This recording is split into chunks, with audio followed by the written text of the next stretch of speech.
one-on-ones are the most inefficient way to communicate anything which is non-controversial, right? So if you're saying like, oh, I feel like this is a status update, or here's like some like here's upcoming schedule for the week, like what that kind of information is so easily communicated through an email or through a team meeting or just like a hallway conversation. But the whole point of a one-on-one is to actually have high bandwidth conversation between two people.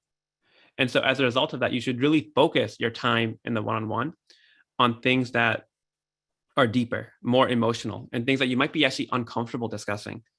And the idea is that, a lot of the growth in the professional world or personal world happens when you're actually uncomfortable, when you feel like you're at the brink of your abilities and you're learning something new, or you're talking about something which is really raw and you don't really know how to process it. That is actually where the majority of the learning happens.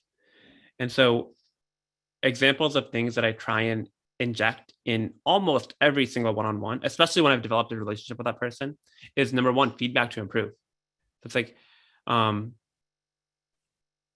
there's like an art to how you phrase these, but like the feedback to improve and emotional stuff are the really critical things to hone in on one-on-ones. Like, for example, you could say, hey, I noticed in like that previous team meeting or in this project, I never really made any posts about it to the broader team. So not many people knew that I was working on it.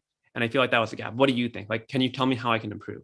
But that's the kind of thing where your manager would never tell you that in a team meeting. Your manager would probably be hesitant to tell you that over email. Like, you want the kind of in person with body language and emotional attachment. You want that to happen during a one-on-one like this. And that's what I mean by being awkward. Another example is like emotional stuff. And this could also be a positive thing, right? Like your manager kind of, without thinking too much, says, hey, that was a great job on that project.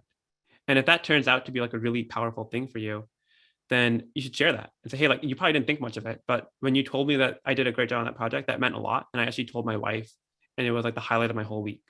Like, that's the kind of thing which it is a little bit uncomfortable to share that, but I feel like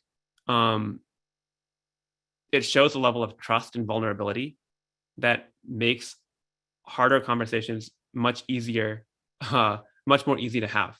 And so I guess my point here is I really embrace the discomfort and avoid things that are better suited for a public setting.